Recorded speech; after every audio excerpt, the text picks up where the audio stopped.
centres sociaux, c'est certes des équipes de professionnels dont je suis, mais c'est aussi beaucoup de bénévoles. Et à la Pépinière, ce bénévolat, il représente des effectifs considérables. L'an dernier, on était plus de 140 bénévoles. Et ces gens-là, je ne sais pas s'ils se vivent comme des personnes engagées pour autant.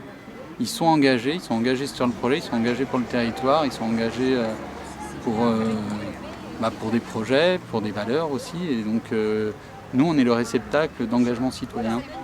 Voilà, c'est motivant. C'est motivant et on a envie de faire plus. Voilà. C'est valorisant, c'est motivant. Voilà. Les bénévoles, c'est une véritable richesse au centre social. Ils font partie intégrante en fait, des effectifs de notre structure. Quand on parle du bénévolat à la Pépinière, aujourd'hui, ça représente plus de 140 bénévoles et l'équivalent de 12 salariés. Donc, qui se rajoutent à l'ensemble du personnel qui travaille au sein de notre structure. Les bénévoles viennent parce qu'ils ont pour eux aussi un intérêt. L'intérêt souvent de se rendre utile, de s'occuper, d'avoir du lien social aussi. Certains nous disent s'être fait des amis, rencontrer des personnes à travers une activité bénévole. On croit beaucoup dans les centres sociaux, à l'intelligence collective, à la discussion, à l'échange, à la co-construction. Et c'est vrai que ça, c'est beaucoup de discussions. Le fait de discuter, d'échanger, moi je trouve que c'est un acte d'engagement aujourd'hui. Rencontre entre bénévoles, rencontre de réflexion avec les gens de l'extérieur. Et du coup, ça revient, ça re-remplit, ça nourrit. On va retrouver les bénévoles dans tous les pôles du centre social. Voilà. À la fois auprès des jeunes, des enfants, dans ce qu'on appelle l'accompagnement à la scolarité par exemple, mais aussi auprès de tout public, des familles, sur différents dispositifs. Je fais du soutien scolaire, c'est-à-dire, je me reprends, pas soutien scolaire, accompagnement scolaire, parce qu'aujourd'hui, le soutien scolaire n'existe plus, donc on parle d'accompagnement scolaire, ce qui veut dire que ce n'est pas simplement aider les enfants à faire leurs devoirs, ou à comprendre leurs devoirs, mais c'est aussi être pédagogique à côté, c'est-à-dire faire des jeux pédagogiques en lien avec l'éducation. J'ai toujours adoré tout ce qui était milieu scolaire. Malheureusement, je n'ai pas été instit. Dans ma vie, j'ai beaucoup aidé des gens dans tout ce qui est niveau scolaire. En fait, c'est du travail associé. Sur les dispositifs où il y a des bénévoles et des salariés, il faut savoir que certes, il y a un référent au niveau du salarié, et à la fois, les bénévoles peuvent aussi travailler en équipe avec des salariés. Par exemple, sur un atelier linguistique en présence des enfants. Donc là, c'est bonjour monsieur, vous allez bien? Relier le situation. Donc l'atelier linguistique par enfant, c'est un atelier qui a pour objet de permettre à des parents qui ont des enfants avec eux, soit parce qu'ils n'ont pas de moyens, pas de mode de garde, soit parce qu'ils n'en ont pas envie de lâcher leur enfant parce qu'ils sont encore tout petits. Et le principe, c'est de proposer vraiment un espace d'apprentissage du français, de ne pas prendre du retard sur cet apprentissage du français parce qu'il y a des enfants en bas âge. Vous avez compris, pas compris. Et si vous êtes intéressé, on demandera plus d'informations à Cécile. Il y a des niveaux très différents et des nationalités très différentes. Donc le but, c'est vraiment de créer un peu de cohésion entre tous ces parents qui ont ce point commun des enfants petits et un peu souvent les mêmes questions. On a beaucoup travaillé la santé, les médecins avec cette période où tout le monde était malade, des sujets d'actualité, et on essaie de mélanger un peu d'écoute avec beaucoup de lecture, c'est ce qu'ils m'ont demandé, et apprendre des vocabulaires, des expressions. Les salariés ont besoin des bénévoles et les bénévoles ont besoin des salariés. Et c'est ainsi que l'on peut avoir cette multitude de possibilités d'offres de services au sein de notre structure. Alors on avait dit 18h30, 22h30. Oui. Voilà, pour permettre à des parents, des femmes, d'aller voir une pièce de théâtre. Pour nous, ça sera peut-être 18h pour pouvoir préparer. Pour pouvoir préparer. Et après, on accueille les enfants. Nous, ça sera 18h. Voilà. Ensuite, il y a une demande de babysitting individuel qui a été faite ce matin. Ça serait pour mardi prochain, le 7 février, de 14h45 à 16h.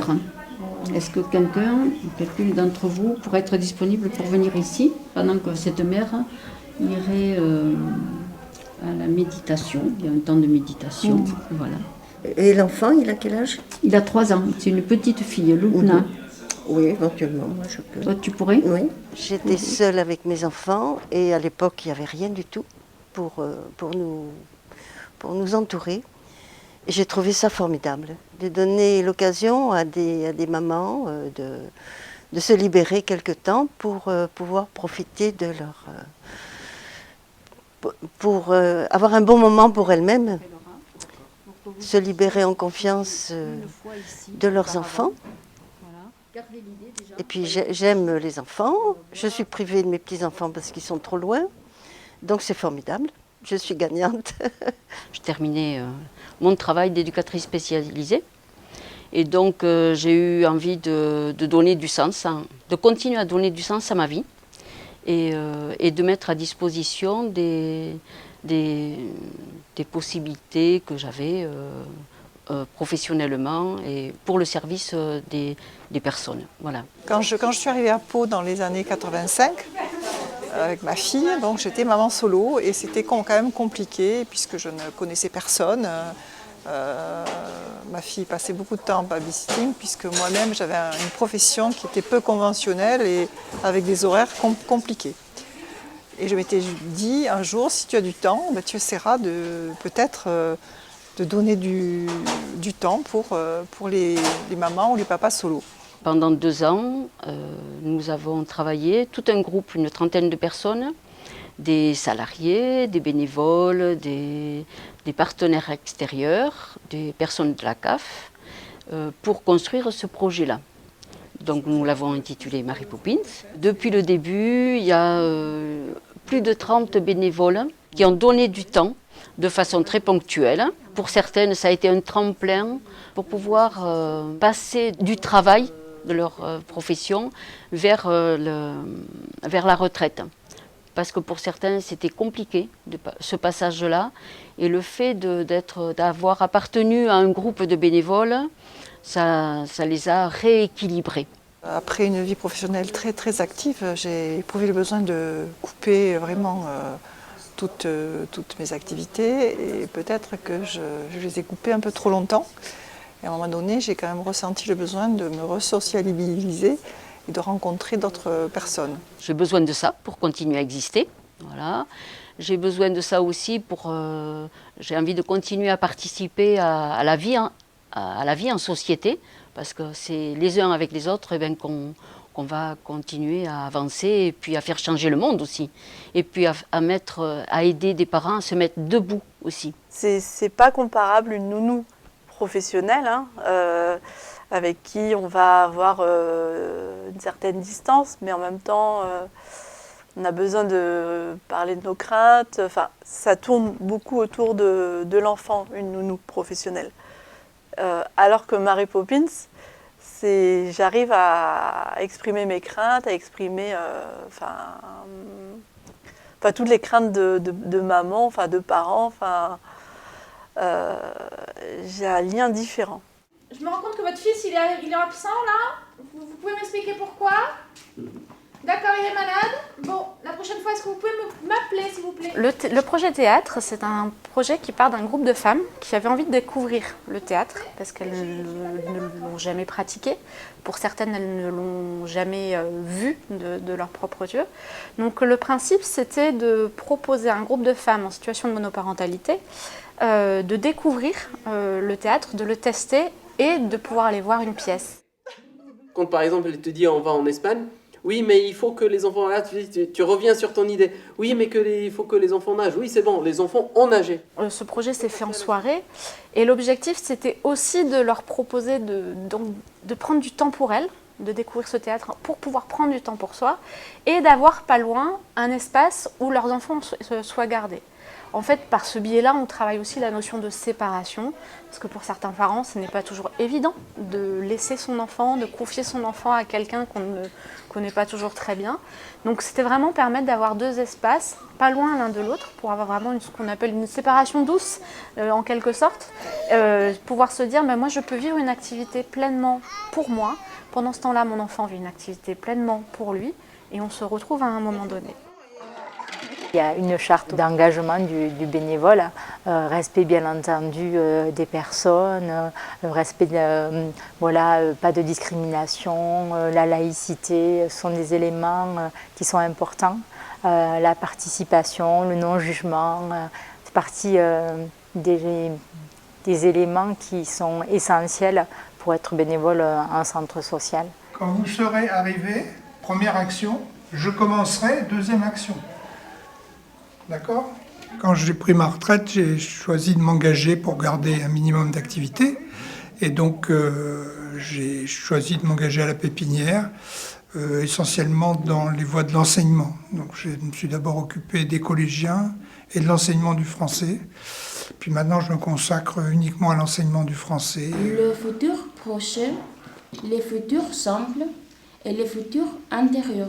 Dans ma jeunesse, j'ai eu la chance de bénéficier de l'État français, d'aide pour pouvoir faire mes études, ce qui n'aurait pas été possible compte tenu de mes origines. Et donc j'ai eu envie, au terme de ma carrière professionnelle, de rendre un peu tout ça. Donc vous écoutez. Nous vous informons que des guichets automatiques sont à votre disposition. Ce qui m'apporte, ça c'est assez facile, ça m'apporte des contacts venant d'un peu du monde entier, des échanges, dans l'ensemble très agréables, des relations que ce soit avec le personnel de la pépinière ou avec les apprenants. Enfin, les contacts sont plutôt fluides, assez chaleureux, enfin en tout cas tout à fait corrects, tout me convient. 35 euros, 24 euros, 90. Saïda, regarde, 90. 90, les prix. 90. C'est ça. C'est pas grave. 90. C'est égal, c'est 90, c'est 80 plus 10. 90. On vous dit quelque chose, ce nom, Molière? Oui.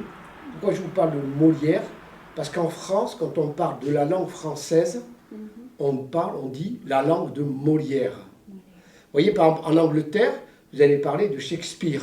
Je donne des cours d'alphabétisation 2 fois par semaine, sur 2 niveaux. Le soir, j'ai affaire à des personnes qui sont salariées, qui travaillent en général, donc je donne des cours du soir. Et le vendredi, je donne des cours d'alphabétisation à des personnes qui n'ont jamais appris à écrire et à lire et qui sont étrangères, ce qu'on appelle le groupe alpha. Il y a une formule comme chez vous en afghan qui dit « s'il vous plaît ». En France, on dit « s'il vous plaît ». C'est peut-être dans mes racines, peut-être parce que moi-même, je suis fils de parents étrangers à l'origine, puisque je suis d'origine espagnole. Et dans les années 60, j'ai fait partie de ces gens immigrés qui sont venus en France. D'où peut-être ce qui est resté d'essentiel, c'était de gravir un peu dans la société, donc d'acquérir des connaissances et surtout acquérir le langage, le français. Moi je dis quelque chose, vous n'êtes pas d'accord, vous allez donner votre avis. Avis. D'accord? C'est ça que ça veut dire aussi.